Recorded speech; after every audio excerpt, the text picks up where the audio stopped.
Hi everyone, welcome to Beaver Creek. Let's go look at our case study site to see some of the problems that are currently present. Come on.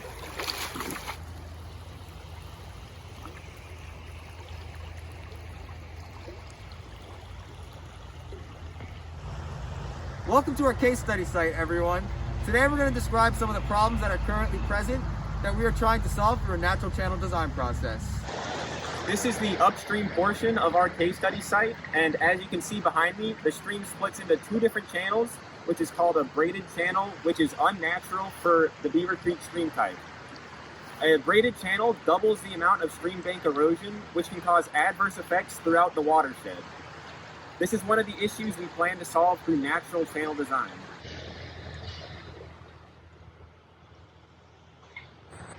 As you can see here, this is the left-hand side stream bank. Over the past couple of years, major flooding events have caused the stream bank to become very steeply sloped. This has led to a lot of trees and roots to overhang from the stream bank, and it is not a natural part of a stream system. All of this are examples of aggregation and degradation that have occurred here at our case study site, and these are more problems that we are trying to solve through a natural channel design. Erosion from the stream bank caused a lot of silty and clay-like material to cover up the channel bed.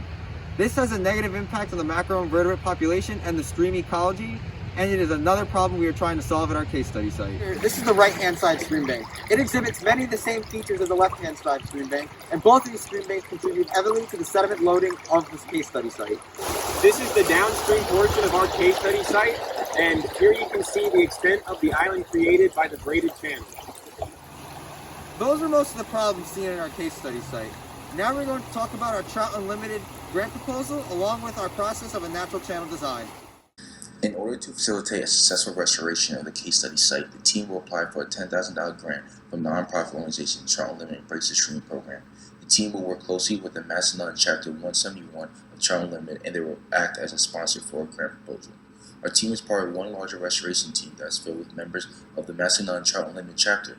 From Trout Unlimited, the team will work with professional engineer Dylan Cooper, Trout Unlimited coordinator Seth Kaufman, Dr. Bradley Treebig, and many more to facilitate a successful restoration.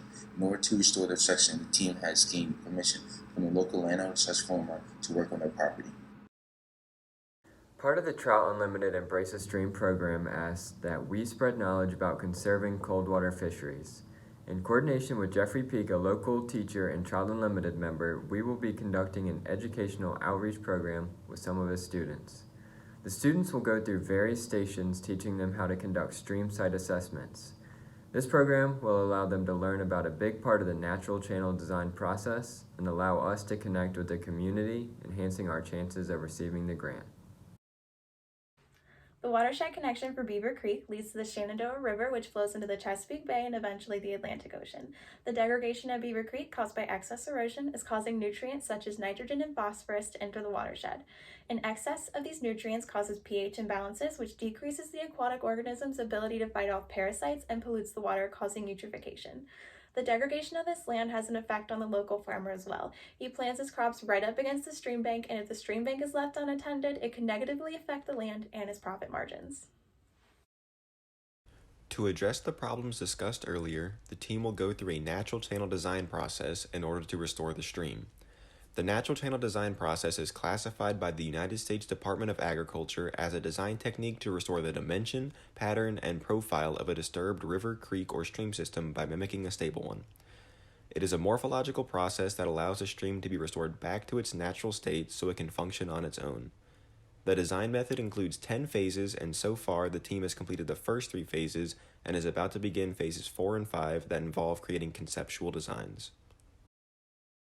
Phase 1 is define restoration objectives. It consists of creating goals and objectives that clearly state the desired outcome of the stream natural channel design restoration project, and they are specific, realistic, achievable, and measurable. Some of our top project goals are restore the riparian buffer zone of Beaver Creek with diverse and sturdy plant life, reclaim the riparian area between the farmer's field and the stream that was lost due to erosion. Public access will be available via permit for fly fishing. After design implementation, the team will see nitrogen and phosphorus levels that are in the healthy category established by the United States Department of Agriculture, And finally, we will restore the in-stream and riparian habitat in accordance with the best management practices and permit requirements of the Virginia Department of Environmental Qualities. Phase 2 is develop local and regional relations. Phase 2 consists of geomorphic characterization, hydrology relations, and hydraulic relations. In this phase, we will classify the stream. There are 8 major morphological stream types and 5 criteria used to classify them. The criteria are channel pattern, entrenchment ratio, width-depth ratio, sinuosity, and slope. The Rothschild classification method is a method that identifies a stream by morphological type based on data gathered during Phase 2. Using this classification key and the data collected during the survey, the entrenchment ratio, width-depth ratio, sinuosity, and slope can all be calculated. The channel bed material can be determined from a pebble count that was completed during Phase 3 to finalize the classification. The calculated values obtained are then compared to those on the chart so that a stream type can be determined. For our team's preliminary site classification, the case study site at Beaver Creek was classified as a C4 type. It is important for the team to identify the stream in accordance with Rothschild's classification method, as it will ensure the correct restoration methods and structures are used to return the stream to a natural state during the conceptual and final design phases.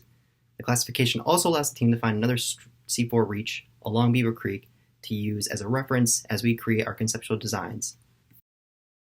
Phase 3 consists of the following stream assessments: biological, geological, chemical, and hydraulic.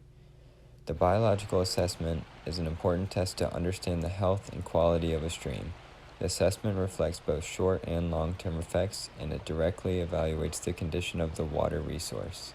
The geologic assessment is crucial to understanding the levels of various sediments and aggregate laying on a stream bed.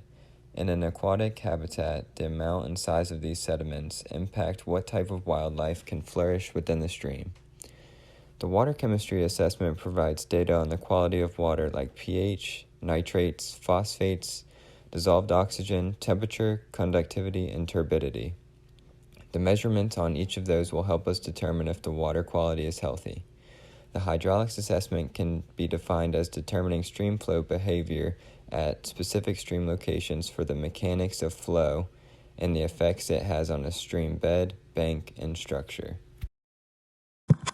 After completing the stream assessments, the data collected was analyzed so it could be used to help classify the stream. A pebble count analysis was conducted and a data chart and graph can be seen. The data collected on the microvertebrate yield, high percentages in the riffle, run, and glide sections, and a low percentage in the pool section as seen. Data collected from the chemistry assessment is still being conducted as we continue to build upon our database for the future. The team has recently completed a survey of the creek to help determine the cross-sectional area, longitudinal profile, and the hydraulic measurements. The data is still being analyzed. The results of these analyses will help the team create a preliminary stream classification as previously mentioned. An important aspect to keep in mind is that the Beaver Creek Restoration Project does not require new in-stream and stream bank restoration structures to be developed. Rather, the conceptual design phase involves using practices already established by the Virginia Department of Environmental Quality Best Management Practices Guide. Before moving on to the natural channel design conceptual design phase, the team used a fluids bench to help us understand some of the best management practices work. As seen on the screen, a best management practice that would be suitable for our restoration is a cross-vein structure. This best management practice was scaled down to be able to fit within the fluids bench, and it allowed the team to prototype the practice as best as we could within the bench system. After creating the model, the fluids bench was turned on so water could flow over the structure. From the prototype, the team was able to get a basic understanding of how the structure changed the flow of water, and we realized how important other features of the structures are. For example, a scour hole in front of the structure will help create a pool region for habitat, and without the hole, that will not occur.